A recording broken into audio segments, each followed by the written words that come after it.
This is not a Tesla.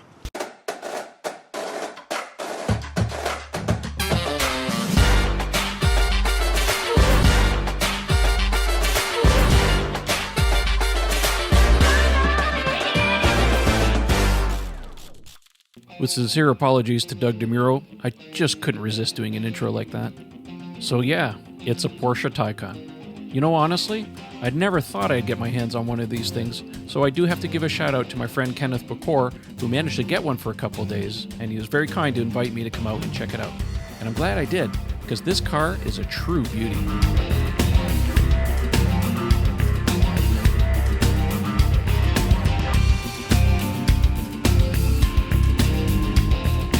Now, unless you've been living under a rock, this is Porsche's very first fully electric sports car.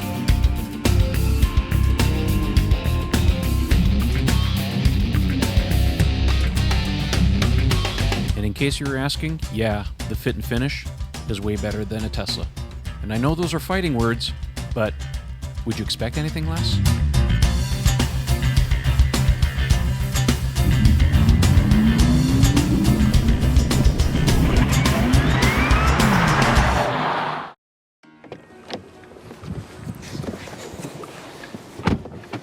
So here we are. I'm in the Porsche Taycan, and this is my first time driving this thing, so it's going to be an interesting driving experience for me. Let's first just turn off the four ways. I think I have that right. Key fob is in the car. Drive mode. Oh yes, is that? Oh, so there's a button here on the dash where you put it into drive. And then I can adjust the suspension parts here on the screen. So some of the bits come up like drive mode, normal, chassis height, recuperation on, which is the regen. So quite interesting how this is set up. So let's get driving here.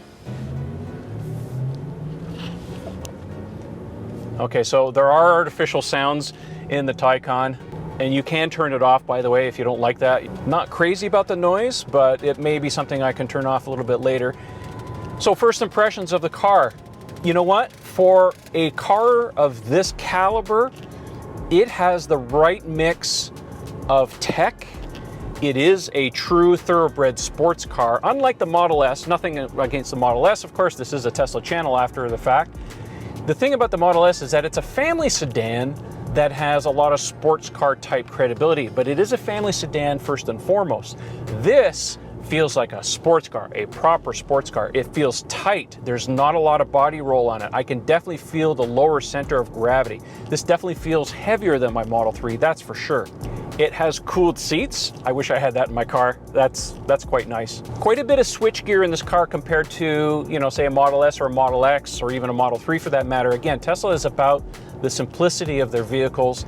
This has a little bit of a mix of high-tech, some traditional buttons.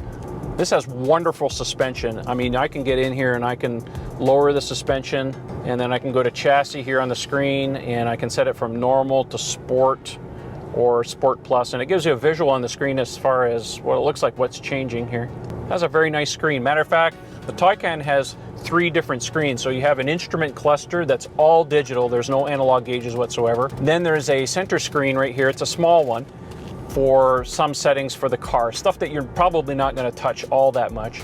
And then it has a third screen right here that's within arm's reach. Not a bad setup, all things considered.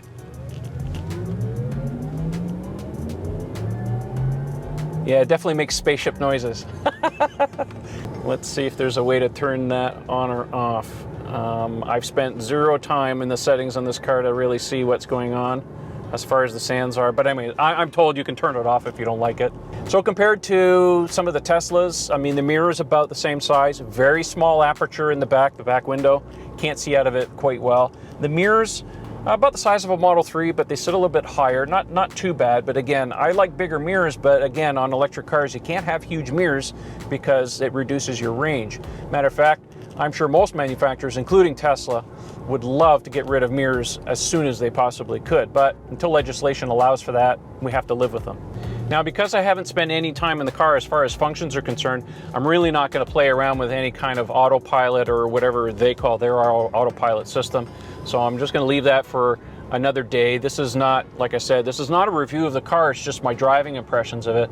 But so far, I like what this offers. I mean, if you really want a true sports car that has some luxury in there, I mean, luxury is one of those things that's is subjective. I like the simplicity of what Tesla offers, but if I was spending this kind of money and this is the kind of car I want, I'd be very happy with the layout. I don't think that there's any particular problems with this. I mean, aside from the user interface being separate a little bit in the sense that you have 3 different screens and a few more switch gear to play with, but I think it's fairly well executed the way that they've come out with this. Let's try a launch, shall we?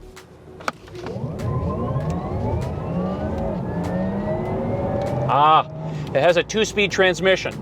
I definitely felt it switch gears there. I don't know if there's any launch controls on this car or anything like that. It's not as violent as a Model S with Ludicrous and the Cheetah mode. I feel that it's about the same as the launch on a performance Model 3, but this is certainly no slouch. So I'm doing about 80 kilometers an hour right now. There is a G-force meter here on the screen, by the way. That's pretty cool.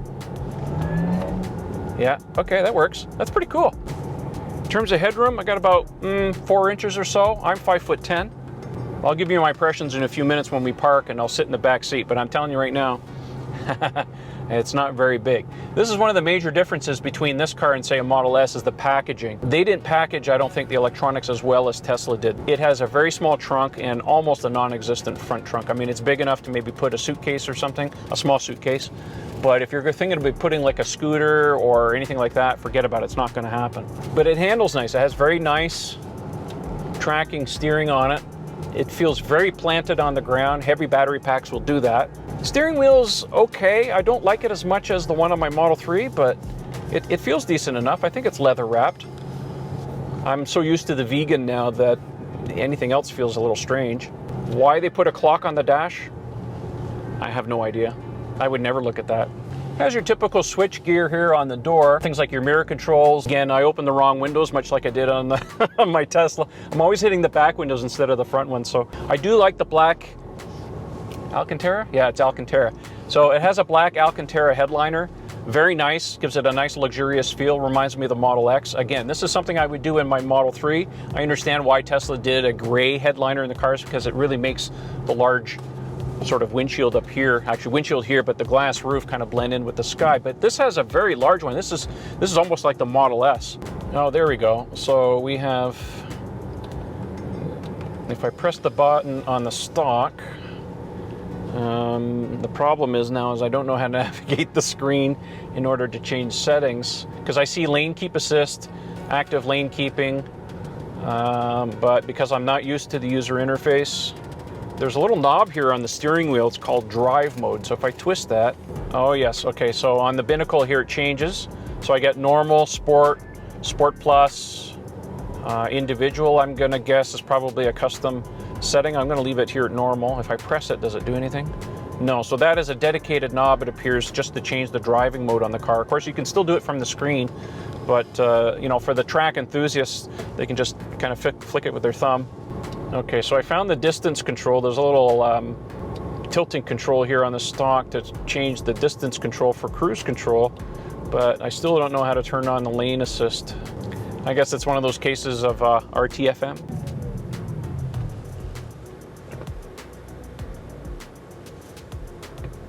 So it does have a hold mode. You do have to press on the brake to get the car to hold. I don't know if there's a setting in the car so that it's automatic below a certain speed. Much like one pedal driving that we have on the Teslas now. What I do want to test right now is the brakes on this car. I have a performance Model 3. Porsches are known for tracks, so let's see what it does. Yeah, there's definitely hesitation. There's that 2-speed transmission. And then let's try the brakes. Now, I did not slam on those brakes, just equal pressure, and they stop pretty good. Let's try it again.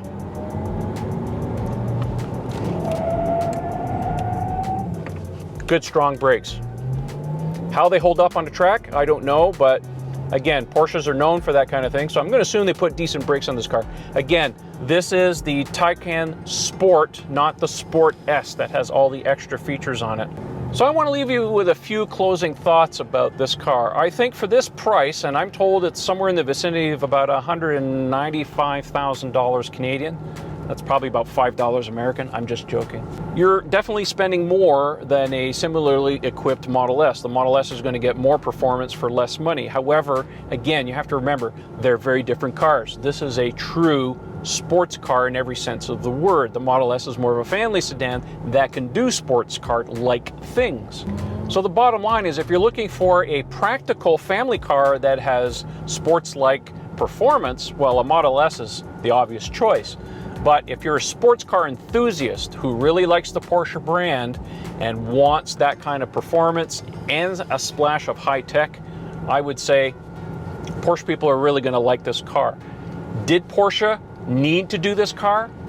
I think so. I really do believe that they needed to do this car to really put a stake in the ground and say, this is the future.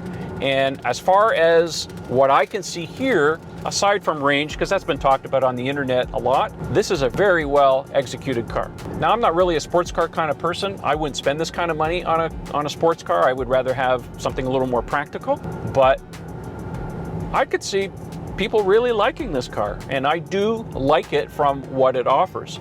As a family sedan, no, it's not the right choice, obviously. But if you like performance and you like some high tech and you like the Porsche pedigree, this is a good choice. And quite honestly, it's a beautiful car. It's very well executed. I'm very glad that they kept the headlight treatment and the overall shape from the prototype that they announced a number of years ago. And yeah, of course, the car doesn't have suicide doors, but those things are not very practical anyhow. But they've kept a lot of the pedigree and the heritage from that prototype. I'm very happy about that.